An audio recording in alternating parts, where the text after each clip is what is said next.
നമസ്കാരം. ട്രഡീഷണലി കേരളയിലേക്ക് എല്ലാവർക്കും സ്വാഗതം.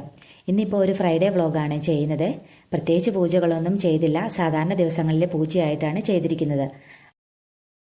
അപ്പോൾ വീഡിയോ കണ്ടിട്ട് ഇഷ്ടപ്പെടുവാണെങ്കിൽ ലൈക്ക് ചെയ്യാനും ചാനൽ സബ്സ്ക്രൈബ് ചെയ്യാനും മറന്നു പോകരുതേ. വെള്ളിയാഴ്ച ആയതുകൊണ്ട് തന്നെ ഇന്നലെ തന്നെ വിളക്കുകളും പാത്രങ്ങളും പൂജാപാത്രങ്ങളും എല്ലാം കഴുകി വെച്ചിട്ടുണ്ടായിരുന്നു. പൂജാമുറി ഒന്ന് നനഞ്ഞ തുണി കൊണ്ട് കുറച്ച് ജവാദും പനിനീരും ഒക്കെ ഒഴിച്ചിട്ട് പൂജാമുറി ഒന്ന് പതുക്കെ ഒന്ന് തുടച്ചെടുക്കുവാണ്.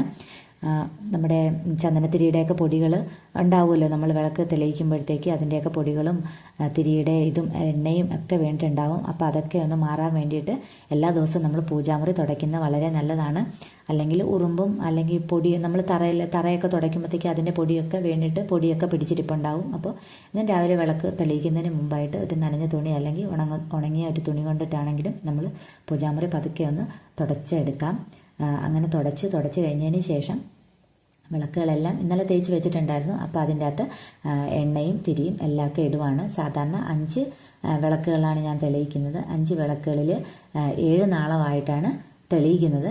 അപ്പോൾ എല്ലാത്തിനും എണ്ണയൊക്കെ ഒഴിച്ചു വിളക്ക് തിരിയിടുമ്പോഴത്തേക്ക് 2 ചില തിരികളിൽ 5 നൂല് കാണും, 4 നൂലുള്ളതുണ്ട്, 3 നൂലുള്ളതുണ്ട്.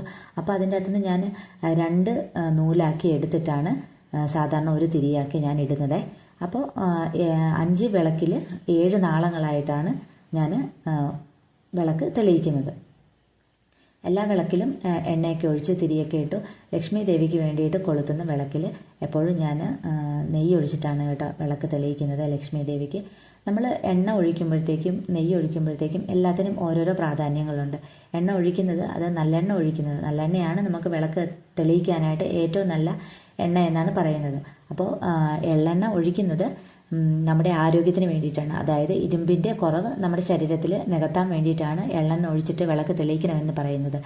നെയ്യ് ഒഴിച്ച് തെളിയിക്കുമ്പോഴത്തേക്ക് ഏത് മൂർത്തിക്കാണോ ഏത് ദേവിക്കാണോ നമ്മൾ തെളിയിക്കുന്നത്, അല്ലെങ്കിൽ ഏത് ഭഗവാനാണോ നമ്മൾ നെയ്ദീപം തെളിയിക്കുന്നത്, ആ ഭഗവാന്റെ സ്ഥിര സാന്നിധ്യം ഉണ്ടാവും എന്നാണ് പറയപ്പെടുന്നത്. അതിനുശേഷം വെളിയിൽ പോയിട്ട് കുറച്ച് പൂവെല്ലാം പറിച്ചിട്ട് വന്നു. ചെമ്പരത്തിപ്പൂവും കുറച്ച് മുല്ലപ്പൂവും അങ്ങനെ കുറച്ച് വെളുത്ത കളറിലെ നന്ദ്യാർവട്ടത്തിൻ്റെ പൂവും അങ്ങനെയൊക്കെയാണ് കിട്ടിയത്. അതെല്ലാം പറിച്ചുകൊണ്ട് വന്നു. അതിനുശേഷം അലങ്കാരങ്ങളെല്ലാം ചെയ്തിട്ടുണ്ട്. വിളക്കുകളെല്ലാം പൂജാമുറിയിൽ റെഡിയാക്കി വെച്ചു.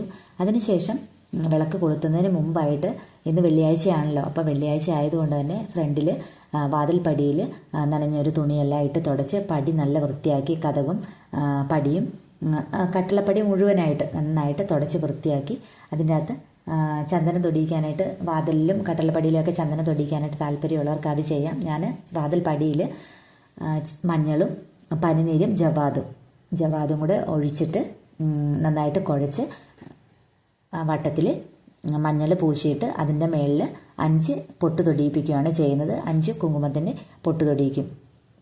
അതിനുശേഷം പൂക്കൾ വെച്ച് അലങ്കരിക്കും. ഇന്ന് വെള്ളിയാഴ്ച ആയതുകൊണ്ട് നമ്മൾ ധൂപാരാധനയൊക്കെ ചെയ്യുന്നത് നല്ലതാണ് കേട്ടോ. പടിയിൽ നമ്മുടെ കുലദൈവങ്ങളാണ് വസിക്കുന്നതെന്നാണ് പറയുന്നത്. അപ്പോൾ ആദ്യം കുലദൈവങ്ങൾക്ക് വേണ്ടിയിട്ട് നമ്മൾ ധൂപാരാധന ചെയ്തതിന് ശേഷം, അല്ലെങ്കിൽ പൂജകൾ ചെയ്യുന്നുണ്ടെങ്കിൽ പൂജകൾ ചെയ്തതിന് ശേഷം അകത്ത് പൂജാമുറിയിൽ പൂജകൾ ചെയ്യുന്നതെന്നാണ് പറയണത്.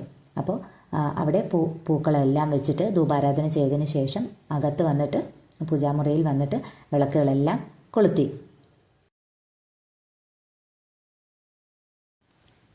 വിളക്ക് കൊളുത്തുന്നതിന് മുമ്പേ നമ്മൾ കുലദൈവത്തിൻ്റെ ആയിട്ടുള്ള ചെമ്പും കഴുകി പുതിയ വെള്ളം വെച്ചതിന് ശേഷമാണ് വിളക്ക് കൊളുത്തുന്നത്.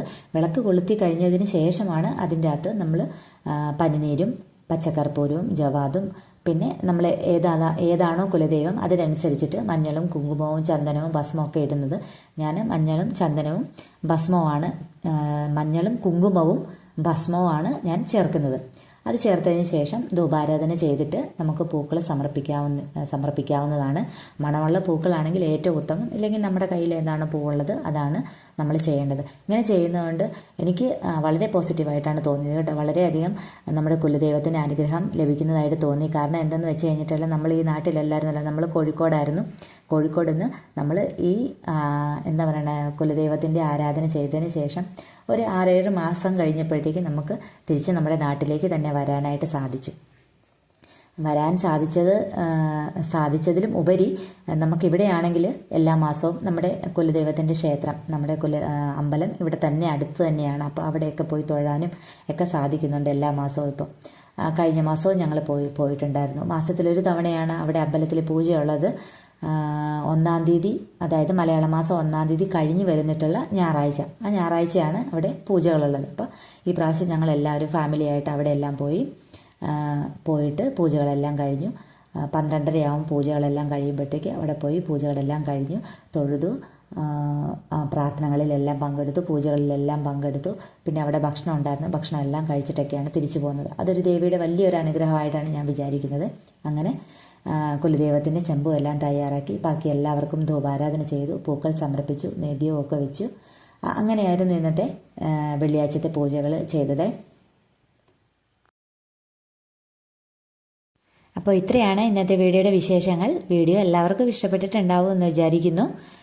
എല്ലാവർക്കും ശുഭദിനം. നന്ദി.